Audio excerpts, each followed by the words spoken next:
Shalom Aleichem Bishem Hamasyah. Salam sejahtera untuk kita semua. Apa kabar Bapak Ibu Saudara-saudari sekalian?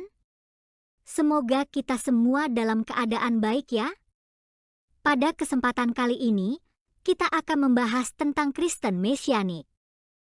Kristen Mesianik melarang penggunaan kata Allah dan harus menggantinya dengan kata Yahweh, mengajarkan nama Yesus harus diganti Yeshua, mengajarkan Yesus adalah Yahweh itu sendiri dan dengan begitu menolak Tritunggal, mengharuskan menggunakan bahasa Ibrani dalam peribadatan, menolak Credo Nicea dan menggunakan Shema Israel. Mengapa kita perlu membahas ini? Karena saya khawatir banyak orang yang terpesona dan mengikuti bidat sesat yang mengaku Kristen ini. Dan bidat ini sudah ada di Kutai Barat, salah satunya adalah Gereja Roh Kudus Yahweh. Dan bidat ini tidak lain mengacu pada para pengagung Yahweh yang diketuai oleh Yohanes Rahmat. Mengapa saya sebut bidat? Mari kita bahas. Bidat ini mengajarkan bahwa penyebutan Allah untuk Bapa itu salah, karena menganggap bahwa sebutan Allah itu adalah sebutan Tuhan dalam agama Islam, sehingga bidat ini melarang sebutan Allah itu. Bidat ini mengharuskan mengganti sebutan Allah dengan sebutan Yahweh. Sebutan Allah dalam Alkitab terbitan LAI bukan karena mencontek Islam. Sebutan Allah dalam Alkitab adalah serapan dari kata Allah dalam bahasa Aram yang berarti Tuhan. Dan umat Yahudi bangsa Israel pun tidak pernah menyebut kata Yahweh. Mereka menyebut Tuhan dengan sebutan Adonai atau Hashem. Coba suruh mereka untuk menunjukkan video umat Yahudi Israel menyebut Tuhan dengan kata Yahweh. Pasti mereka tidak bisa. Nama Yesus harus diganti dengan kata Yeshua. Injil memang dituliskan dalam bahasa Yunani Koine yang pada saat itu memang merupakan lingua franca.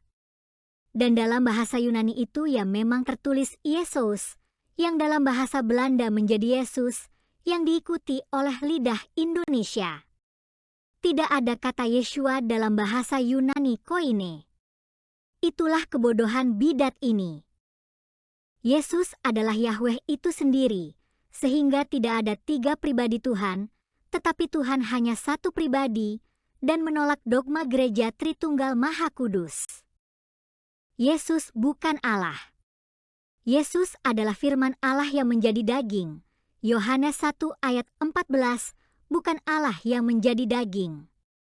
Jika para bidat setan itu bersikeras mengatakan bahwa Yesus adalah Allah itu sendiri, suruh mereka menjelaskan mengapa Stefanus melihat Yesus berdiri di sebelah kanan Allah, Kisah Para Rasul 7 ayat 55. Apakah Allah membelah diri lalu berdiri bersebelahan? Dan ketika Yesus berdoa kepada Bapa atau Allah di Getsemani, jika Yesus adalah Allah seperti yang bidat ini katakan, apakah Yesus berdoa pada dirinya sendiri? Dan dalam Lukas 23 ayat 46 ketika Yesus berseru, "Ya Bapa, ke dalam tangan-Mu kuserahkan nyawaku," apakah Yesus menyerahkan nyawanya pada dirinya sendiri? Ajaran bidat iblis ini memang nyeleneh. Menggunakan bahasa Ibrani dalam peribadatan. Ketika Injil diberitakan pada bangsa-bangsa, apakah para rasul mengharuskan gereja menggunakan bahasa Ibrani? Penggunaan bahasa apapun tidak penting. Yang penting adalah ortolatri yang benar dan pemahaman iman yang benar. Menolak Credo Nicea dan menggunakan Shema Israel, Ulangan 6 ayat 4. Credo Nicea adalah hasil dari Konsili Nicea tahun 325 yang diselenggarakan oleh gereja yang difasilitasi sarana tempat pelaksanaannya oleh Konstantinus sebagai perlawanan terhadap ajaran sesat Arius yang menyangkal keilahian Yesus sebagai anak Allah, yang mana hal itu adalah ajaran yang diterus sampaikan dari para rasul. Dengan menyangkal keilahian Yesus sebagai anak Allah, maka ajaran Arius merupakan ajaran yang menyimpang dari iman rasuli dan sangat pantas disebut bidat. Dengan berkelakuan sama seperti Arius dan Arianisme, yaitu ajaran Arius, maka gerombolan Mesianik dan Gereja Roh Kudus Yahweh ini pun sangat layak disebut bidat. Berhati-hatilah dengan ajaran gereja. Iblis banyak membangun gereja dalam tanda kutip, tetapi sebenarnya adalah loket karcis menuju kematian kekal. Sekian pembahasan kita kali ini. Sampai jumpa pada kesempatan berikutnya. Shalom Aleichem Bishem HaMashiach.